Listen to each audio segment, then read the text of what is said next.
വളരെ പ്രധാനപ്പെട്ട ദിവസമാണ് വെള്ളിയാഴ്ച.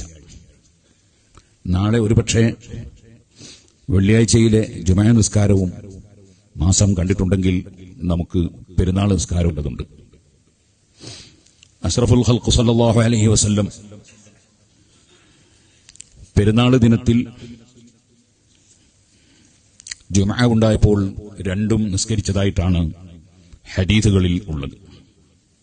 കാന റസൂലുള്ളാഹി സ്വല്ലല്ലാഹു അലൈഹി വസല്ലം യഖറഉ ഫിൽ ഈദൈനി വഫിൽ ജുമുഅത്തി, നബി സല്ലല്ലാഹു അലൈഹി വസല്ലം രണ്ട് പെരുന്നാളിനും വെള്ളിയാഴ്ചയിലും ബിസബ്ബിഹി ഇസ്മ റബ്ബിക്കൽ അഅല വഹൽ അതാക ഹദീസുൽ വാശിയ,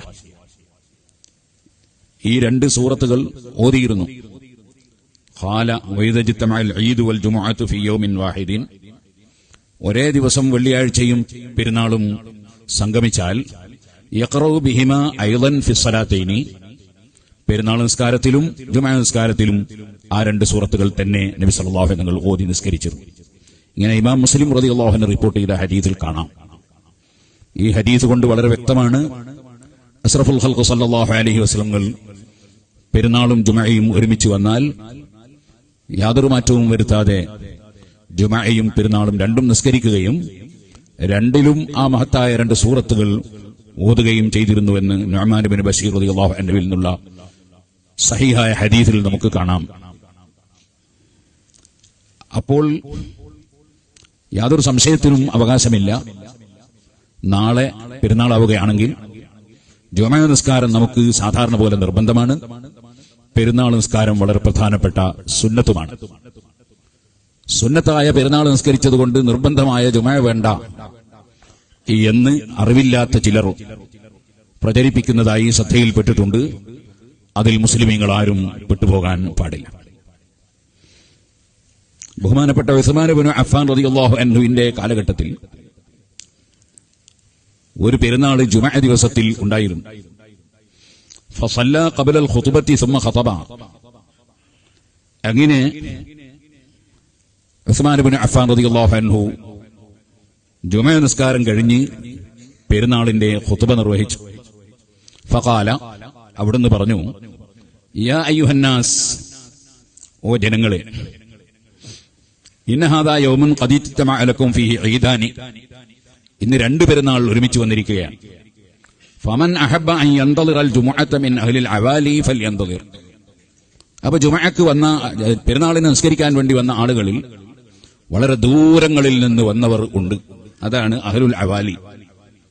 അതായത് അവരുടെ വീടുകളിൽ നിന്ന് പെരുന്നാൾ നിസ്കരിക്കാൻ അവർ വന്നത് 5-6 കിലോമീറ്റർ താണ്ടിയാണ്. അങ്ങനെ വന്ന വളരെ ദൂരങ്ങളിൽ നിന്ന് വന്ന ആളുകൾ, അവരിൽ പലരും ജുമുഅ നിർബന്ധമില്ലാത്തവരോ അല്ലെങ്കിൽ ജുമുഅക്ക് വരാൻ വളരെ പ്രയാസമുള്ളവരോ ആണ്. അങ്ങനെയുള്ള ആളുകളെ സംബന്ധിച്ച് ഉസ്മാൻ റളിയല്ലാഹു അൻഹു പറഞ്ഞു, ഫമൻ അഹബ്ബ അൻ യന്തളിറൽ ജുമുഅത മിൻ അഹ്ലിൽ അവാലി ഫൽയന്തളിർ. ഞങ്ങളിവിടെ ജുമുഅ നിസ്കാരം നിർവഹിക്കും, ഇവിടെ നാട്ടുകാരെല്ലാവരും ജുമുഅയിൽ പങ്കെടുക്കും. അങ്ങനെ ജുമുഅ നിസ്കരിക്കുമ്പോൾ വളരെ ദൂരെ നിന്ന് 6-7 കിലോമീറ്റർ അകലെ നിന്ന് ഇവിടെ പെരുന്നാൾ നിസ്കരിക്കാൻ വന്നവർ ഇപ്പോൾ അങ്ങോട്ട് തിരിച്ചുപോയി തിരിച്ചിങ്ങോട്ട് തന്നെ വരികയാണെങ്കിൽ അവരെ പെരുന്നാൾ തീർത്തു അങ്ങോട്ടും ഇങ്ങോട്ടും പോകാനും വരാനും മാത്രമേ ഉണ്ടാവുള്ളൂ. ഇന്നത്തെ പോലെ കാറിലും സൈക്കിളിലും പോകുന്ന കാലമല്ല, നടന്നിട്ടും കഴുതപ്പുറത്തും പോകുന്ന കാലമാണ്. അങ്ങനെയാകുമ്പോ അവർ വല്ലാതെ ബുദ്ധിമുട്ടിപ്പോകും, അവരെ പെരുന്നാൾ തന്നെ കല്ലത്തായി പോകും. അതുകൊണ്ട് അവിടുന്ന് പറഞ്ഞു, നിങ്ങൾ ഇവിടെ ജുമുഅക്ക് കാത്തിയിരിക്കുന്നവർ, അത്രയും ദൂരങ്ങളിൽ നിന്ന് വന്നവർ, അവർക്ക് കാത്തിരിക്കാം. വമൻ അഹബ്ബ അൻ യർജിഅ ഫഖദ് അദിൻതു ലഹു. ഇനി ആരെങ്കിലും ഇപ്പോൾ ഈ നിസ്കാരം കഴിഞ്ഞ് തിരിച്ചു പോവുകയാണെങ്കിൽ ഞാൻ അവർക്ക് സമ്മതം കൊടുത്തിരിക്കുന്നു എന്ന് പറഞ്ഞു. ഇവിടെ ഈ ഹദീസ് തെറ്റിദ്ധരിപ്പിക്കുകയാണ് ചില ആളുകൾ. അതിനർത്ഥം പെരുന്നാൾ നിസ്കരിച്ചവർക്ക് പിന്നെ ജുമുഅ വേണ്ടെന്നാണ് എന്ന് തെറ്റിദ്ധരിപ്പിക്കുകയാണ്. അല്ലാഹു അവരുടെ ശർറിൽ നിന്ന് ഈ ഉമ്മത്തിനെ കാക്കുമാറാകട്ടെ. ഈ ഹദീസ് വിശദീകരിച്ചുകൊണ്ട് ഇമാം ഇബ്നു ഹജർ അൽ ഹൈതമി റളിയല്ലാഹു അൻഹു പറഞ്ഞത് കാണാം, ലൈസ ഫീഹി തസ്രീഹുൻ ബിഅദമിൽ ഔദ്.